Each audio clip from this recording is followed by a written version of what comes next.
What's up, everybody? Welcome back to the channel. Now, Jamahal uploaded a video to his YouTube channel where he pretty much revisits the fight that he had with Alex Pereira, and let me tell you guys, Jamahal should have been a lawyer. The way he talks in that video sounds so eloquent and so convincing, but unfortunately this fight was recorded and we could all pretty much revisit that fight for ourselves, and we're pretty much going to break down exactly why Jamahal lost that exchange. But before we do, we need some context. Let's go ahead and roll the clip. Golpe baixo que sinceramente não pegou de cheio, mas pegou ali, né? Eu só mostrei pra ele, né, que porque ele tinha me chutado, né?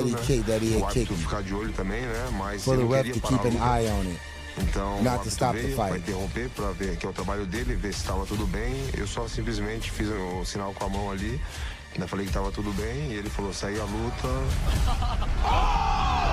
Pause it. Now, the thing that's interesting right there, and I'm gonna be honest, like I've been told that because he doesn't speak English, you know, his translator and the translation sometimes can be misconstrued in what he's saying and things like that. But if that is truly what he said, he literally just said that the kick didn't hit him, wasn't a low blow for real. He signaled to the ref. He literally said, I signaled to let the ref know that he kicked me so that he can keep an eye on it. So Herb Dean, so he signals to the ref, hey, I got kicked. The ref yells, stop. I stopped completely. He then takes the angle and closes the distance in that, and then tells the ref, no, I'm good. Why'd you signal to the ref then in the first place? What was the point of you for signaling to the ref in that moment? If the kick didn't hit you low, you didn't want it stopped, but yet you grab low, you signal to the ref, you wanted to, so the ref could see and let him know that you got kicked, but yet all of a sudden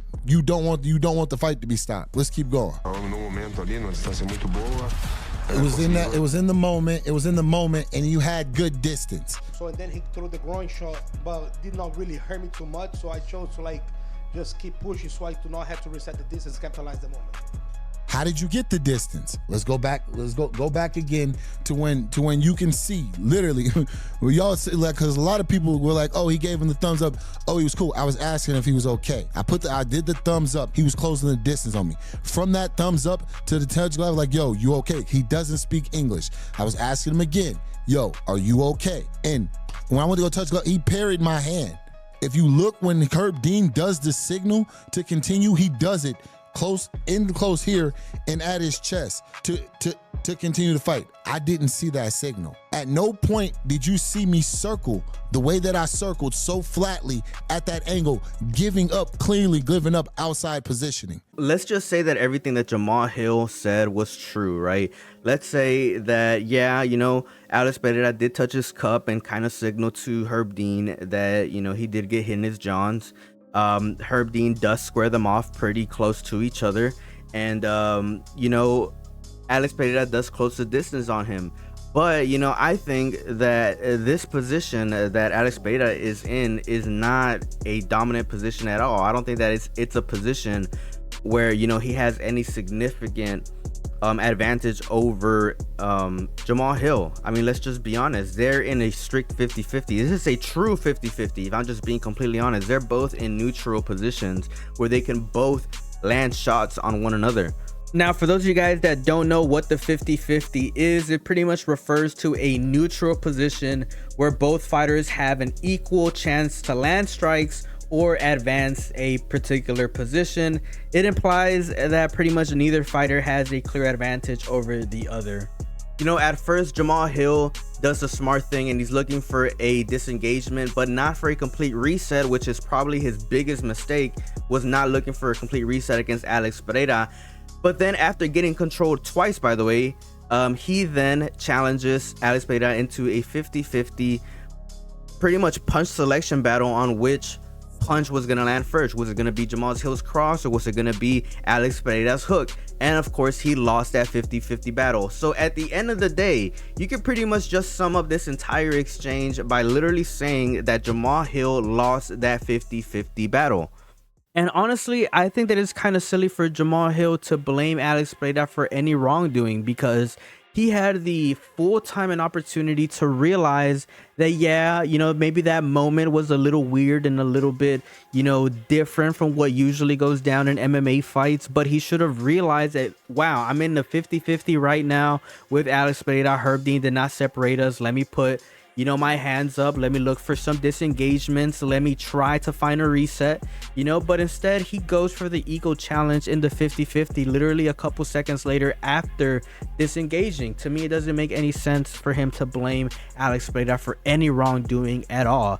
And I understand his point whenever he's talking about Herb Dean and Herb Dean not separating them before starting the fight over again. But like I said, I feel like he should have been looking for that reset anyways. And it's kind of weird that Jamahal doesn't put any of the blame on himself. Like, I wonder, after watching the fight over and over and over again, which I'm sure that's what he does, if he's ever sat down and literally asked himself what could have he had done different, or what mistakes he made in the fight, right, that he could have done better. But he goes on these spills, right, with the fans. And for those of you guys that follow him on Twitter, he pretty much just go backs and forths with the fans literally all the time. Of course, he made that one post against Alex Pereira, pretty much just down talking to him on Instagram like a month ago. And then now we have this video, and it's kind of crazy that he doesn't have the capability within himself to admit that he made a mistake in that fight. It's just crazy to me. Another thing, is it possible that Jamahal might be overvaluing himself as a former champion? Because let's not freaking forget, he got gifted a title shot against Glover Teixeira because Jan Blachowicz and Ankalaev came to a draw. I just want to remind everybody about that fact.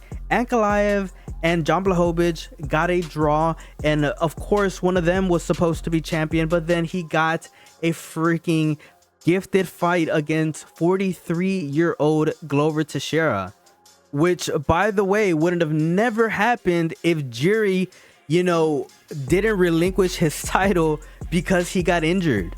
And ever since Jamahal became champion, relinquished the title, wanted to come back to become champion again, and lost in the manner the way he did because he talked himself up so much, right? He did so much trash talking in the press conference. He went back and forth with the fans for weeks because everybody was going to his comment section telling him that he was going to get knocked out, and then losing the way that he did is pretty much creating what we see right now from Jamahal. This is a really unhealthy amount of focus that Jamahal is putting on this loss. It really does seem like it's weighing really heavy on his, mental, and hopefully he does find the professional health that he needs to, get through this. But at this point, it kind of just seems like Jamahal is a broken record. I mean, hopefully he gets over it someday, and he just needs to move on. But let me know what you guys think down in the comment section below.